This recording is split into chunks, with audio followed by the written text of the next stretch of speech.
The relentless drumming started just after midnight. A rhythmic pounding, a brutal assault of sound on my front door. I was ripped from a deep sleep, a cold dread snaking through me, coiling tightly around my gut. Who, in the dead of night, would be inflicting this terror?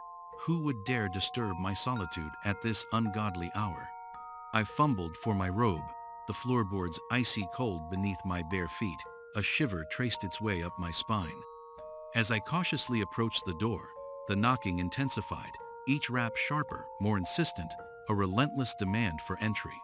It was as if whatever was on the other side was consumed by a desperate urgency, a chilling need to be let in. Against my better judgment, fueled by a morbid curiosity and a growing sense of foreboding, I peered through the peephole.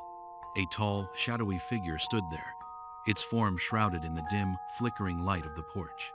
It was difficult to make out any specific features, only a vague outline, a dark silhouette against the backdrop of the night. It just stood there, motionless, an unnerving statue of silent menace, and the oppressive silence that followed each knock was far more unsettling than the pounding itself. Hesitantly, with a hand that trembled slightly, I unlocked the deadbolt and slowly, reluctantly, opened the door. The figure loomed, impossibly tall, a grotesque caricature of a man, its form indistinct and shifting.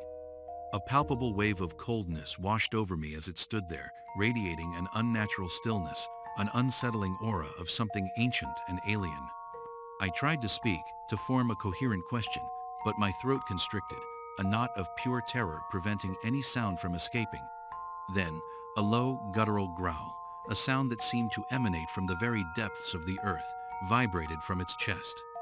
The air crackled with a strange, almost tangible energy, a palpable sense of something fundamentally wrong, and I recoiled instinctively, a primal fear seizing control.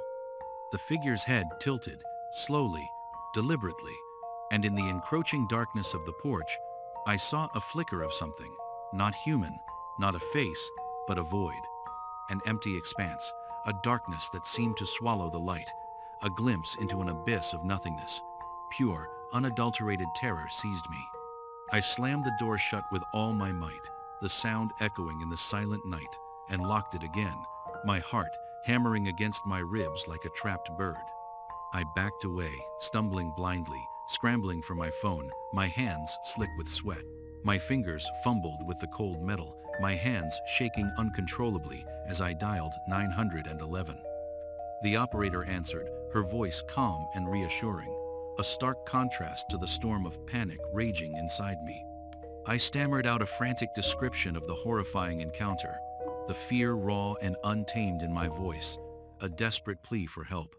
She instructed me to stay inside, barricade myself if necessary. That help was en route. My gaze was fixed on the peephole, and I watched with bated breath, but the figure was gone, vanished. Only the empty porch remained, bathed in the cold, uncaring light. Minutes stretched into an eternity, each second a fresh wave of terror. The distant wail of sirens, a sound of both hope and dread, grew steadily closer, and finally, flashing lights, cold and clinical, illuminated my house, cutting through the darkness. The police cautiously approached my door, their faces grim, guns drawn, their movements deliberate and cautious, as if expecting the unexpected. They searched the property, every nook and cranny, but found nothing. No sign of the figure, no physical evidence of its presence, nothing to explain the abject terror I had experienced.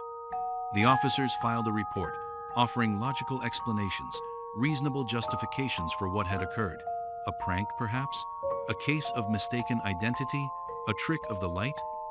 But I knew, with a certainty that chilled me to the bone, what I had witnessed.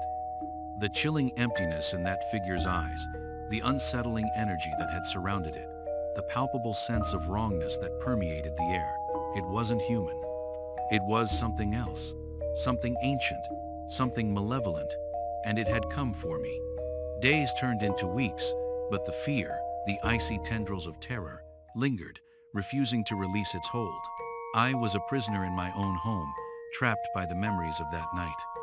I installed security cameras, multiple layers of protection, reinforced the locks, but still, I felt vulnerable. I jumped at every shadow, every unexpected noise, every rustle of leaves. Then, one night, the knocking started again, a phantom echo of my nightmare. The same insistent rhythm, the same chilling dread, a brutal reminder of the horror.